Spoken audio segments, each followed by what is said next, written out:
What's going on, guys? Welcome back to an episode of Off the Dribble, featuring myself, Ash, and my co-host Chetan. We are back after an extended absence. I've been on vacation, but I'm back in the States, and we are ready to dissect all the series that have been going on. I think the last time we were with you guys, we just had finished a few game ones, I think. The Spurs Blazers hadn't tipped off yet. We discussed every other game one. Yeah. Now we're on game fours, and we're on game fives for the most part. Yeah. So we'll just walk you through what's happened so far, in order of like two series that have finished, all the way down to series that are least likely to finish as soon as now. So we'll talk about a very lopsided series first. Suns Thunder. After game one, you kind of saw Shea struggle in that one, so maybe you thought, oh, the Suns could maybe get one, but even that game they lost at 40. So like, I don't know, thought that. But the next three games, Shea, 38 points a game on 67% true shooting. This is easily the best first round he's ever played. Last two first rounds, he's averaged less than 25 points a game. So this is a big step in the right direction. Chetan, as a neutral observer, what did you think about the series for how many ever games you might have watched of it? I watched, I think, like 2.5 of the games. It was first game, obviously, very lopsided. Yeah. The last game, the Suns like were hanging in there, kind of like they were down 9-12, and then just kept staying there, and then it got out of sorts through the late. I think like it's what we all expected. Like the Suns did a lot better this season than anybody expected. I think that's like a great takeaway for them. Dylan Brooks, I think, had a great series too. Like he showed out, he did what he needed to do. But like it's really the disparity in the talent level between the teams. It's a lot. The Thunder just a lot more cohesive of a team, a lot more defensive effort. The Suns also like kind of are supposed to be one of the better, like more aggressive defensive teams, but like you face a more physical defense. And again, like D-Book being your number one option, like there's sometimes he struggled to get his shot off. Like he struggles with physicality a little bit. So it was a lopsided series. Great series win for you guys, 4-0. Didn't need to take an extra game or anything that you guys had to go a little bit rest because you still need to wait for the Rockets-Lakers series to end. But I think you guys are going to, again, like the team to beat. Like it's just every game throughout coming to the end, like wasn't really a close game. So it definitely shows why you guys were the number one seed. Yeah. I'll save the Shea praise for future rounds. In my opinion, there wasn't really a matchup for the Suns for him this series, so this is what I expected him to do. But the Suns, honestly, like everyone except for Devin Booker really impressed me. But I came away from that series thinking like even Jalen Green played pretty well too. 100%. Jalen Green really impressed me. The 3-point shot wasn't there this series, but everything else, like getting downhill, finishing on the basket, he's pretty good. And also Iguodala is not that good either. But Devin Booker, you talked about it. Like in 2022, bro, against the Nuggets, games 1 and 2, during the Nuggets, like he was, oh my god, like that was like one of the best basketball players in the league. He used to be like a killer in the playoffs, like in the elimination games and stuff like that. Like there's like a stat where like he averages like 21 points per game or something like that. But like overall, like you used to think of Devin Booker as like somebody that you could pencil in for 30, 35. You can carry a team to like a victory, but like times have changed. And you know what I think happened? Like I don't know if he's like washed. I don't want to say that, but I think once KD came, he became the point guard, right? And he was actually really good at being a point guard when Chris Paul was hurt and sparingly, he would get you like 12 assists a game on the games that Chris Paul wasn't there. But I feel like that switch to that position kind of took away like his hunger, bro. His hunger to score. Like he was he tried to be a facilitator in this series, and he's not that great of a passer. And he was averaging like 5 to 6 turnovers a game because we're just hounding him when he was on the ball. And that's not his game. Like, and that's part his fault, but it's part the Suns roster construction was so fucked. Agreed. Man. Like he's like when you look at their roster, like who else is gonna play point guard for him? Like Jalen Green, like no, like but they're redundant players if I'm honest. Like they're both like score first guards who can't really set the table. And then like Dylan Brooks, like you got to get him the ball in like the elbow, kind of like the low blow post, like extended, like in that kind of area. That's where he thrives. Like he's not really gonna bring the ball up. Like He's not going to get like team involved. He's not going to find people for the easy basket. So like, I think again, it's been said for like the last like 4 years, they needed a point guard because they had the Bradley Beal D-Book thing. Like it's the same thing as Jalen Green D-Book, but like D-Book's about to be 30 soon. Like I don't know when it's like time for like them to kind of like think of like moving on, or like do you actually go and get a point guard? But they can't move on, bro. That's the thing, because like like that contract is crazy. Like 3 years, 210 million, and it hasn't even kicked in yet. Yeah. So you're paying like this version of Devin Booker that we see right now $70 million, bro. That I can't. Like that's one of, not the worst. There's a lot worse contracts, but that's one of the negative contracts in the league for sure. Yeah, we'll see what happens with that, but I don't see him leaving. Yeah, I don't see him leaving either. Yeah. But moving on, and I'd imagine we're gonna save a lot of our Spurs praise for future rounds as well. This is exactly what they're expected to do against this team. Yeah. Shout out the Blazers. This was a really, really good effort from them. A lot of the games were close. Game 4, they were up 18 and somehow lost by 18. That was crazy. But that game Spurs didn't even have Wemby. Yeah, that, oh my god, that's so annoying. But what are your takeaways from that series? Yeah, I think it's like, again, like one of those 2 versus 7, like 1 versus 8 matchup kind of things. Like, like the better team's gonna come out on top. Like the Spurs showed fight. They won game 2, I think it was, or game 3. Was it game 3? They won game 3. They won game 1, 3, 4, and 5. Yeah, 1-3. So the Spurs won. The Blazers won game 2. So like it tied at 1-1. I thought it could be a little closer. And then Wemby ends up getting hurt after them going up 2-1. I thought like the Blazers could tie it. Like again, you said they went up 18 in that game, and like all credit to the Spurs. Like, yeah, you have a young roster, like what we were talking about, and like you expect them to kind of like let that lead go, but they brought it back. They won that game, kind of put them in this strong position. But I'm a little bit more want to see what they do in the next round, obviously. But again, like they handled business like very easily, which is what they're supposed to do. Yeah, like the Wemby, dude. Yeah, you can't really score on him. I'm not gonna lie. Yeah, nah, it's. I'll fight to the death, bro, on Shea and Jokic, and we'll talk about Jokic later. But I think Shea's gapped him. But honestly, bro, Wemby, like when he puts it all together consistently, because Wemby's ceiling is just insane. Like he's able to take over games on the defensive end. Like no one, like it's just not fair. He doesn't even have to score a point in that quarter, and he will still be the best player on the floor. Yeah. And when he like puts it, because right now like it's like kind of flashes, because like, and it's not he's gonna finish second in MVP, obviously not just flashes, but like he's able to impact stretches of games, but it's not like he's dominating like series. Like it's like moments in the series that like kind of flip the whole game sort of thing. But when he puts it together and starts playing more than like 36, 37, 38 minutes a game and like really doing it, bro, it's over. Like it's gonna be, we need to get our rings now, because it's gonna be a mess. Yeah, and then if Stephon Castle gets better, Dylan Harper takes like another leap, it'll be a little scary. But and the Spurs role players really impressed me, because like this is a series that they could have easily like gone down like 2-1 in game 3. They could have easily folded. Like they choked game 2. They're up 10. They ended up losing that game, but they shot like the lights out from 3 this series. I don't know if that's going to hold up. I don't really see Stephon Castle and Dylan Harper shooting 50% from 3 over the course of the playoffs. Like they put Donovan Clingan on Dylan Harper in a couple games, and Donovan Clingan just sits in the paint and leaves him open on the top of the key. He's not an NBA player, right? He's not other than the corner. I think the top of the key is like the second easiest 3-point shot to make, other than the corner shot. It's just like it's literally just you're in the gym shooting a 3-pointer. Yeah.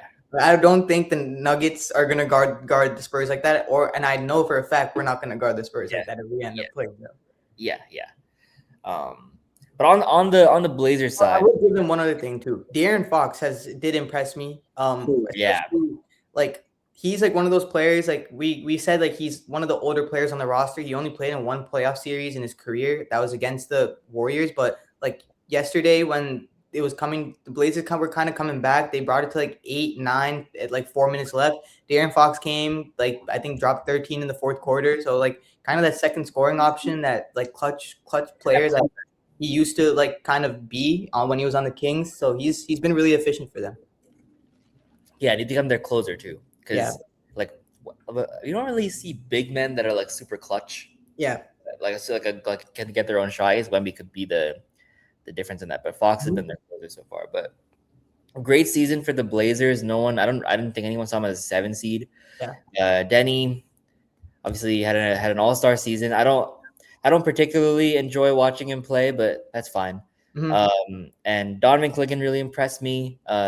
One thing that was really interesting that I saw was Shaedon Sharp's kind of minutes went down like crazy. So did Scoot Henderson's. Yeah, Shaedon Sharp played 6 minutes yesterday, Yeah. and he signed a 4-year, $80 million extension. So Yeah. I'm interested to see what they do because I don't think he's going to be on the team next year. Agreed. Well, and then like Drew Holiday's getting old. So but Dame's coming back. Dame's coming back, so that will be good. You got another very dynamic guard again. Dame's old, but like I think he has maybe like another couple, maybe 1 or 2 like good left years in him. I think he can do it. So we'll see what they do next year. But again, like you said, they definitely overachieved this year. Yeah, for sure. Next, Lakers Rockets. I definitely did not see the series being 3-1 Lakers. Not at all. Once KD went down, I thought the Lakers would have a chance, but like I didn't think. But if there was a series that could flip, bro, and the Rockets could come back and win, it would be if they win. Imagine the Rockets win Game 5 tonight, and then you're thinking like they got a Game 6 at home. Yeah, and then they have a Game 7. Anything have a Game 7, it's a tie series. 7, yeah. You just gotta win one more. Yeah. That being said, I have the Lakers winning tonight. I don't like. Again, no team has come back from 3-0. I don't think the Rockets are going to be the team to do it, even if KD is playing. If he's not playing, definitely not. Even if he's playing, still definitely not. Yeah. They honestly look the same when he's not playing. They low-key kind of sometimes look better when he's not playing. Yeah, look worse when he's playing for sure. Yeah, because like I think the problem is like if you double KD, like you kind of Sengun is one of those centers. Like he's not going to go and get you a shot at the end of a shot clock. Like Amen Thompson doesn't really have a jump shot yet. Jabari Smith is like one of the most inconsistent players I've seen in my life. Jabari Smith said it was they were obviously the better team. Yeah, and he also said it's KD's job to go and find ways to get out of a double team. No, bro, I think it's your job to go and get open, bro. It's your job to go and get open. What are you talking about? It's his boy. He's getting double teamed. What do you want him to do? Like, but I mean, the Lakers, on the other hand, really impressed me. Like players like Marcus Smart, Luke Kennard are really stepping up, kind of taking the scoring load when they lost it from Luka and Austin Reeves. I think credit definitely has to go to JJ Redick though. Like he's out coaching Ime by a lot. I don't really know if Ime coaches them. I think he tries to like put like fucking guilt them into play well, bro. He's like he basically calls him ass and says that like if they wanna be like basketball players and get paid, they should be playing. Like he just talks a lot. But JJ Redick has outcoached them. Like you said, like I had them closing the series tonight and going 4-1. Yeah. If they don't win tonight though, it could get kind of interesting. It could get interesting. But I just I don't see the way the Rockets can put together 2 good games in a row. Especially if we should discuss Game 3 because if they just won the game, that was mathematically impossible to lose. Like 30 seconds left.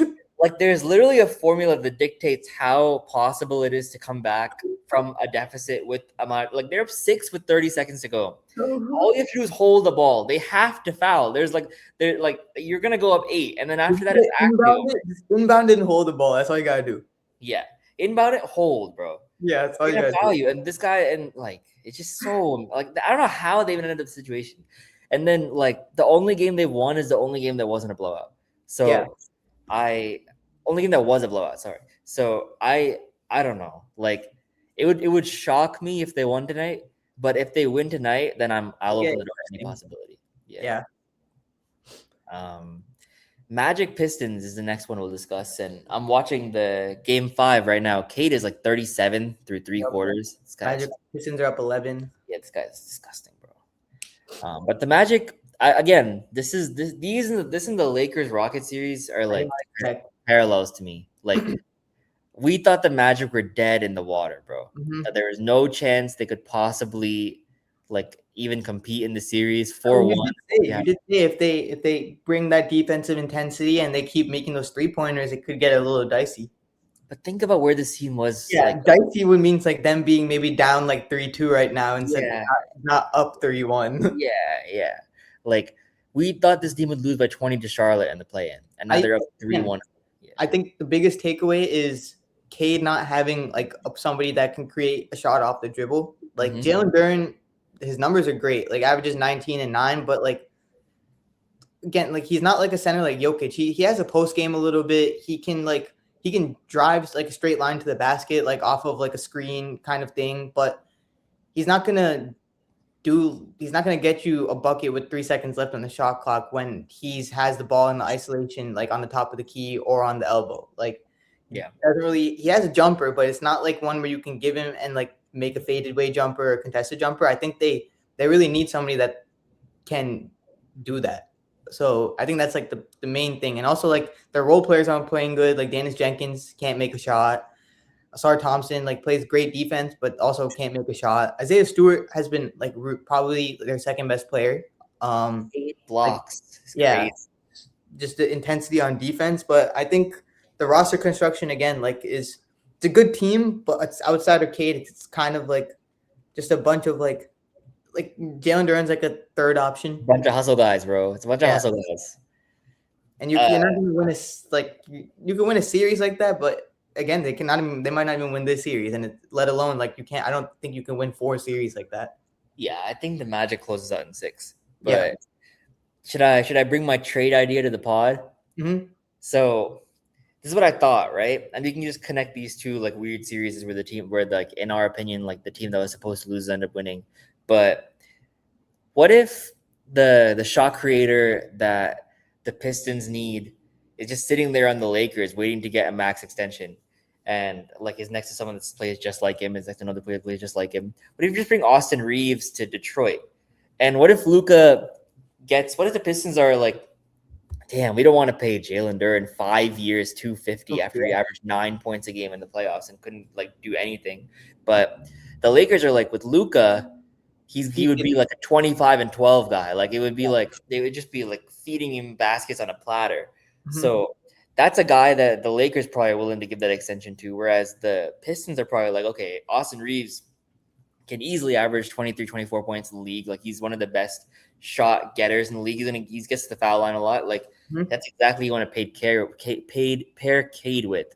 Mm-hmm. So I would just do a swap, bro. They're gonna get the same contract. Like it just makes sense for both teams. Like that's not a bad idea at all. Yeah, I don't know if it'll happen, but I don't think both those teams are comfortable paying those guys $280 million. So why do it? Why do it because someone said you have to. Like just try to build your team the right way. It just makes more sense. Yeah, that could be definitely that's a really good like trade scenario in my opinion. I think it like fits needs of both teams. Yeah, because the Pistons can easily find, like, with respect to Jalen Duren, can find another center that like plays defense and dunks, bro. Like, let's call a spade, you know? Yep, exactly.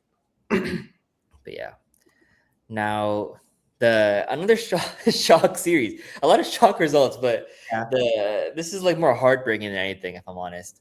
So the Timberwolves are up 3-1, 3-2, 3-2. We're up 3-2 right now. 3-2, but they're down their best player and their 4th best player as well. So sad.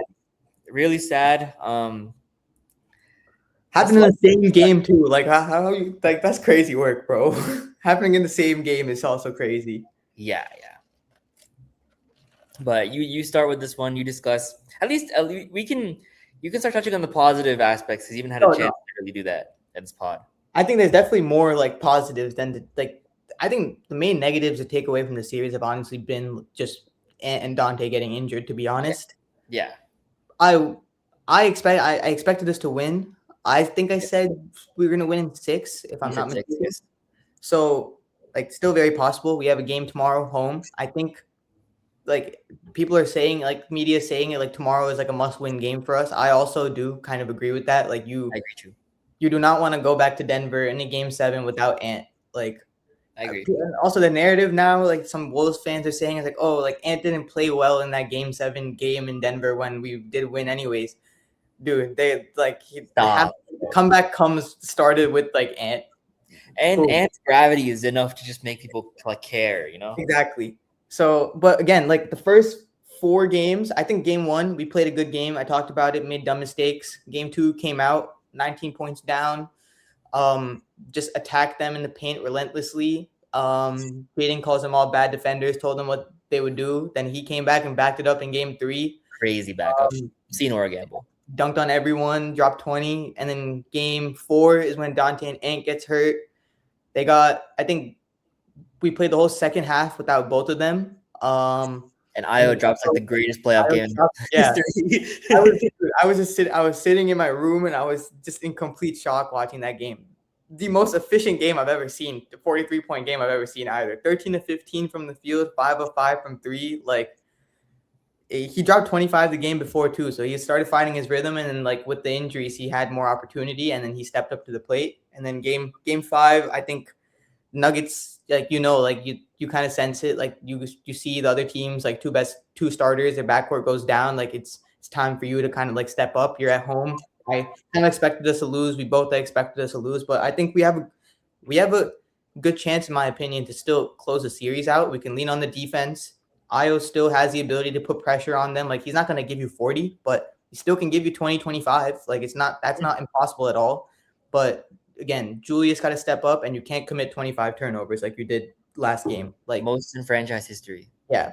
Again, and you only lost by 12 too. Like we got down 20, brought it to within 10 with like 5 minutes left in the fourth, and then Christian Braun makes like a stupid lucky 3 when he'd been playing that series, and then we still went between like 12 and like 9 then, but like we were in it yesterday, so I have confidence. I think Finch has coached a great series this series so far too. So if I just don't want him to play Mike as much. He could play a Terrence Shannon Jr. a little bit more, put pressure on Jokic at the rim, and just see what we can do. I think our best chance is to close it out tomorrow and then get Ant back in the Spurs series after game 3 or 4. Yeah, and all that, bro. You didn't mention the best player.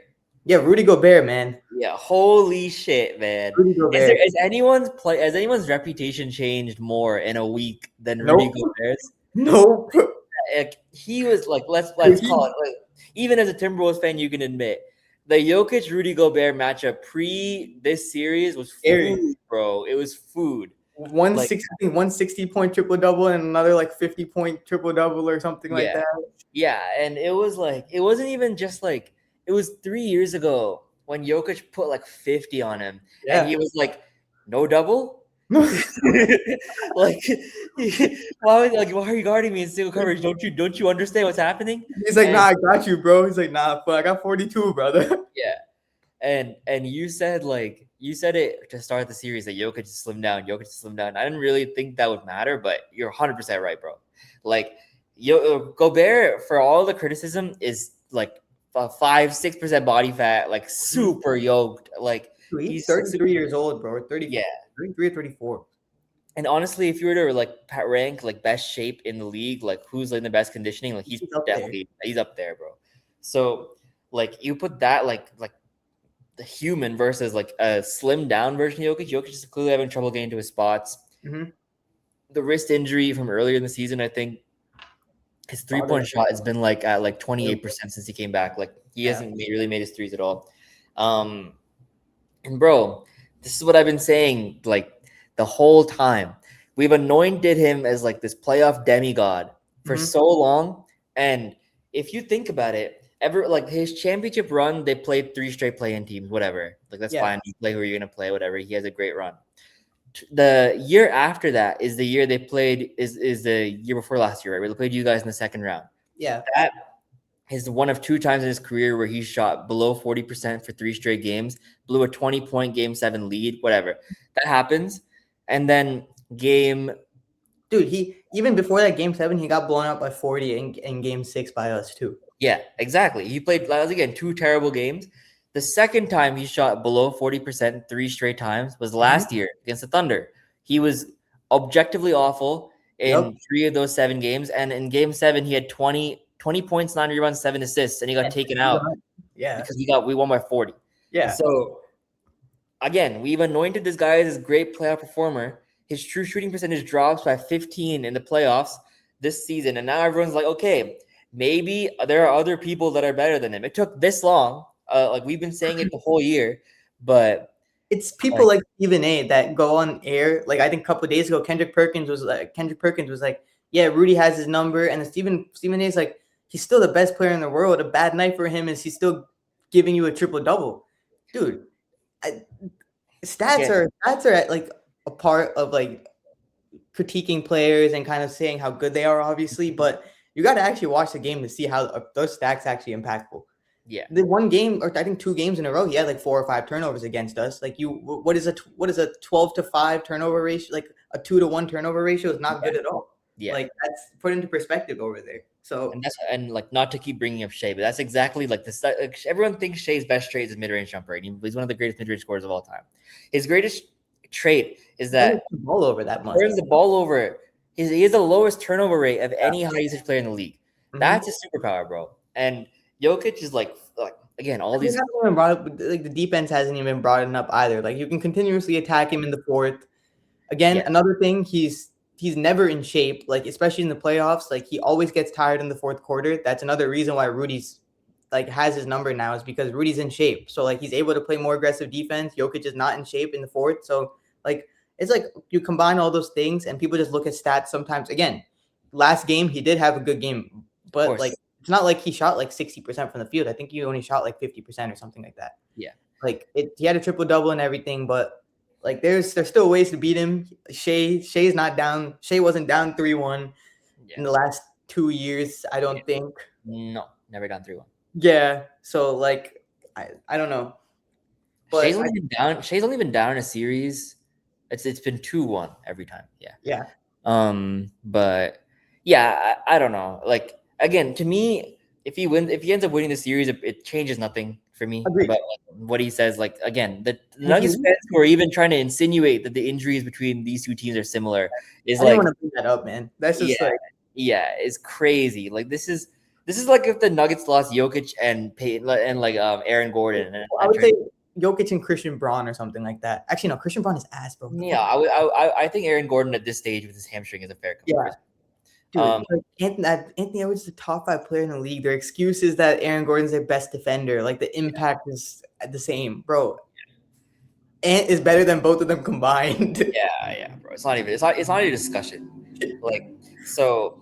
And if we win tomorrow, I think that definitely puts a more stain on Jokic's legacy. Like it's for sure. They should realistically like 3-1, no starting backcourt for the Timberwolves, no Anthony They're Edwards. favored to come back. They come back. But again, I have confidence. I'm not sitting here like thinking that it's over. Like I think we need one good bench performance, one player to go off, and we have a bunch of players. Naz Reid hasn't had a good game yet. So I mean, and Jaden also has only made 1 3 this series. He shot 41% from the field the whole season. So a lot of averages. Maybe this is the game where they start falling. So just need one game. Yeah. But overall, bro, like again, there's still a world where this ends up just being a bad matchup. He goes on and beats the Spurs in the next round, and like again, they do it if that they got to take us to 7. Like it's not happening. Yeah, that would be. I would really love for them to beat the Spurs, though, bro. I would really love it. If they couldn't handle Jaden McDaniels and Anthony Edwards driving at the rim, they're not going to be able to handle Dylan Harper, Stephon Castle, and Wemby at the rim. Yeah. I mean, they might get Peyton Watson back, who's like technically their best rim protector, but like he's also 6'7". Like I don't understand how or somebody that's like 6'8". Like he's probably their best defender at this stage. I think I'm done hoping that Aaron Gordon's ever going to be healthy ever again. I don't think he's. Yeah. It's too. It's looking at the calf injuries, bro. At this point, you're low-key fucked. Yeah, like if I was him and I saw Dante get hurt, I would not come back this series. No shot. He's a fair. Out of all the Nuggets players, I have definitely the most respect for him because 100%. He always came back, playing. I think he came back the game. No, he came. No, he didn't come back the game after that. But like he played the first 3 games. So like and he came back against us with a grade 2 hamstring strain and played on it. Mm-hmm. Like I'll never hate Aaron Gordon. The rest of them, but like Aaron Gordon, always love my respect. But Celtics Sixers. Yeah, Celtics Sixers. This series has gone on a bit longer than I thought it would as well. Mm-hmm. Sixers with a super impressive Game 5 win yesterday, going down, entering the fourth by 3. They end up winning by 16. Joel Um, Embiid, man, yeah, you want to start? such a dog. Also respecting him, bro. Yeah, Got bro. surgery like 2.5 weeks ago. I'll be almost 3 weeks ago. Got his appendix removed. Yeah. Playing with like a stomach, like his stomach like wrapped. Literally got his stomach cut open Mm-hmm. and drops 33. Like it's like he never looks healthy when he's plays, but even like a Embiid that's at like 75% is just such an addition for that team. And like even defensively, dude, his presence in the paint, like there's times where like the Celtics would go into the paint to try like they wouldn't like when with the thing like we think everyone thinks Wemby does, like they don't even attempt taking a shot. Like Embiid's also one up there when he's healthy as being like a pretty good rim protector. So his presence there like was felt. So I think I'm not saying like they're gonna win the next game or they're gonna come back and win the series, but like when he's on the court, I think the Sixers always have a chance. Dude, like again, this is very similar to the Rockets for me in that now Sixers took the hard one in Boston. They go back to Philly now. And they played really bad in Philly last game. Tyrese Maxey said that they got to play a lot better in front of their fans. And now Embiid with the game underneath him, like Oh. he looked Embiid really heated up in the second half, especially the third quarter. He ended up going 7 for 10 in the second half. Yeah. Because he didn't take a single three, just frying him in the mid range. And Maxey played well, PG played well, Grimes played well. Like again, dude, if you can get that kind of contribution, PG's locking up low key, bro. PG's back. Yeah, he's playing some great defense. You got Not back like what he used to be, but like come back at like a decent like level. Yeah, and then BJ Edgecomb's also giving you great production. So you have two wings that are doing great. Like it could get a little scary. Like on the Celtics side, Derek White can't make a shot. Like they're kind of inconsistent. Tatum's playing very well in my opinion. He's doing what he needs to do. Jaylen Brown playing inefficiently, inconsistent. Like I think if you get another bad JB game and another like dud from Derek White, they could steal a game in Boston. Or not in Boston, but they could win on their home court. Yeah. Tatum's been excellent. Tatum's been way better than I thought he could ever be at this stage after the Achilles. Brown has been good. But Derek White, bro. Derek White's been god awful. And I don't like Nimaz Keita has been a good story, but if Embiid is playing, that's 30. Like that's food. Like it's not even like so if they can just get like two of Maxey, George, and Edgecombe to have like great games, they could easily win, bro. Because Boston's so dependent on the three. Yeah. It's a make or miss team. Like they ended up going 0 for 14 down the stretch in the fourth quarter yesterday. Like that could easily happen again. They did it like twice against the Knicks in a row. So I would pick the Celtics to win. Probably going to win the next game. But would it shock me if the Sixers won in Philly and took it back to Boston for Game 7? No, absolutely. Yeah. I mean, dude, the stint the Sixers do that to the Heat. They came back down 3-1, took it back to Miami, and then lost in Miami. Yeah. Oh no, they lost in Boston. Wait, which one are you talking about?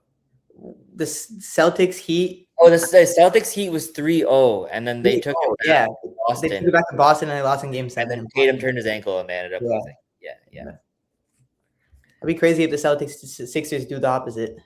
Yeah. But the next series is Knicks Hawks. You can start off. Yeah, the last two games is exactly what I thought the series would be. The Knicks are just a better team. Like, and I know in August I had the Hawks going to the finals. I was wrong. But I think like the Knicks should dominate. Like the Hawks don't have a center. Like their second center is down for the season. They can't play Jock Lando. They're playing like this random dude at center, like back Onyeka. Like he's like 6'7", like 180, 70 pounds. Yeah, no, bro. Like he's a great like hustle player. He gives great energy, but like he can't guard somebody that's 250 pounds. Yeah.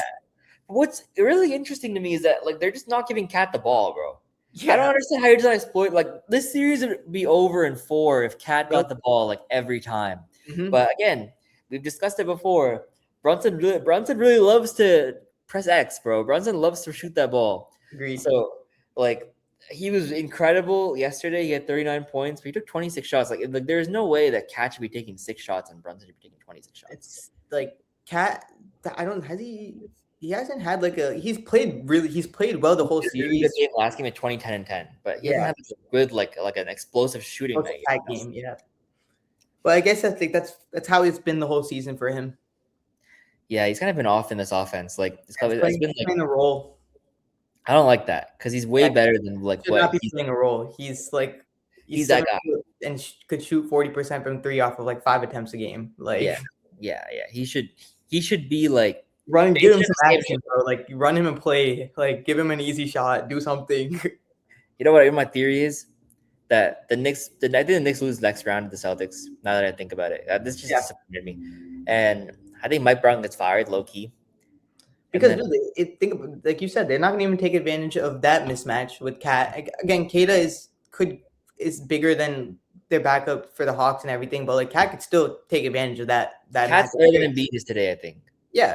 If actually is that I don't know. I don't know. Embiid, in my opinion, like is like 7. If he's giving you 33, he's at like 75%. You think Cat's better than Embiid 75%? No. Yeah, fuck. Embiid's really good.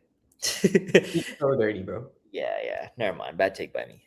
That's not a terrible take, honestly. But like, Cat on like a good day, yeah. But like, Cat at his best, bro. Yeah, Cat at his best yeah, is like yeah. But like side by side, consistently, nah. I'm gonna take Embiid. Yeah, Embiid.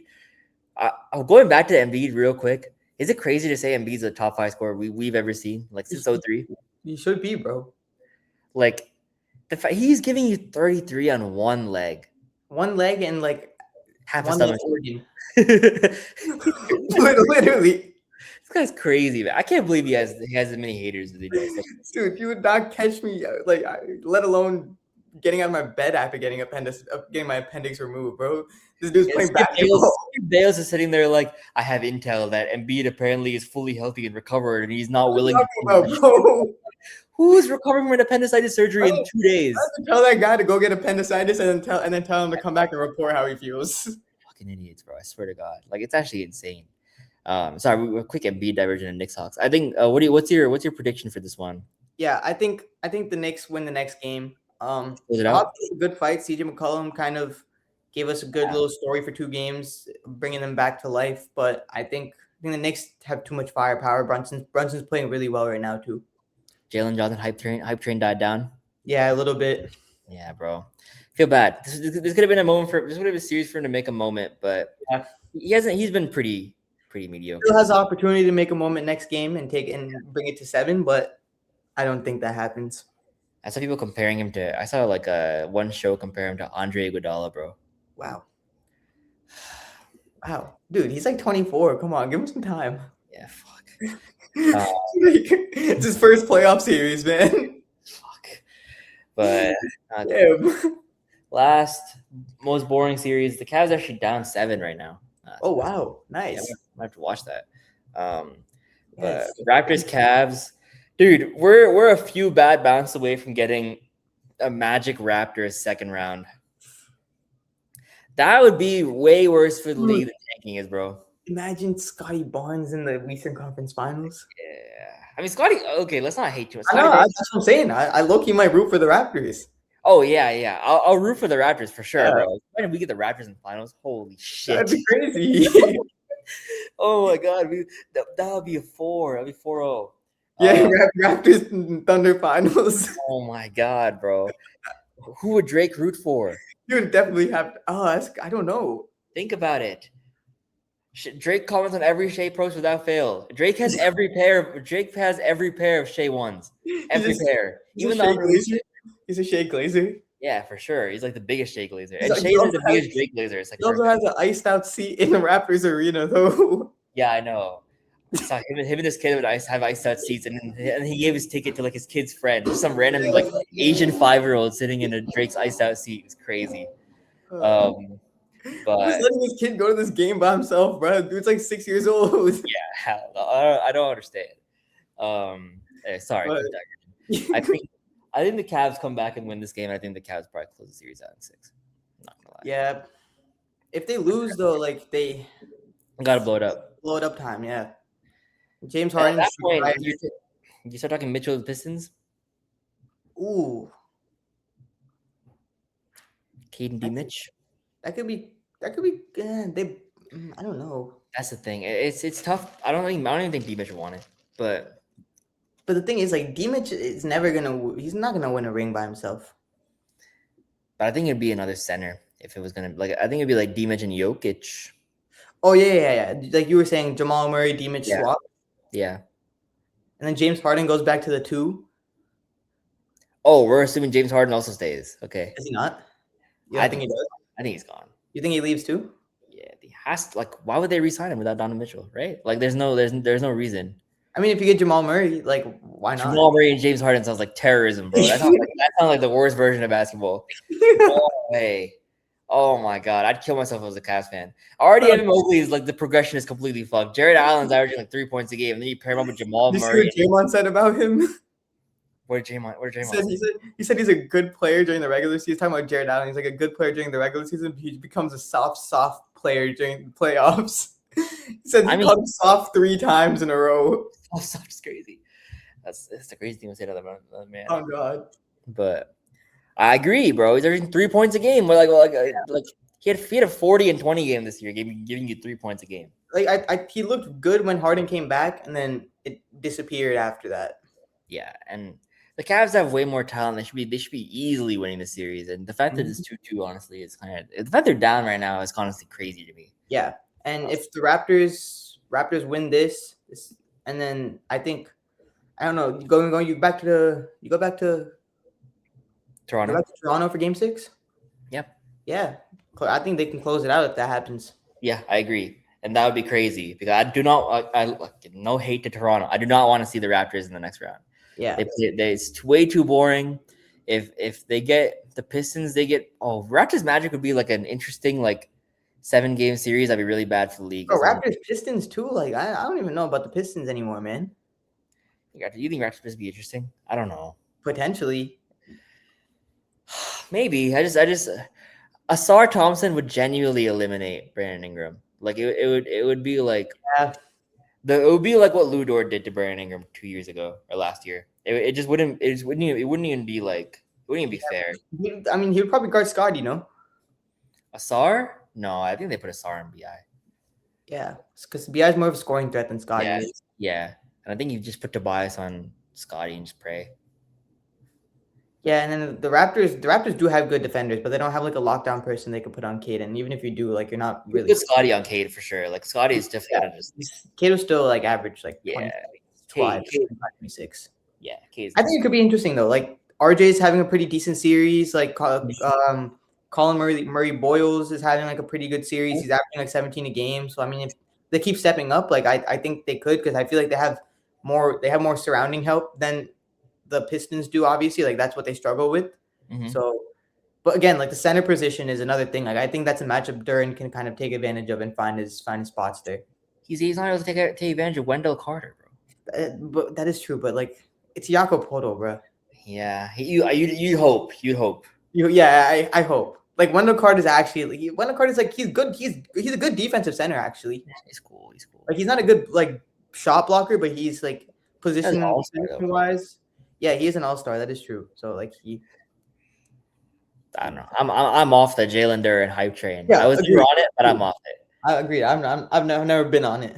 Yeah, I mean, I let that train pass by. I missed the train. Yeah, hell no. Yeah, fuck that. But yeah, I think overall the Cavs should take it. I'm gonna stick with them. Yeah, I'll stick with the Cavs too. I think the Cavs win the next 2 games. Yeah, agreed. But I think those were all the series that we had for you guys. Is there anything else you wanted to talk about before we hop off?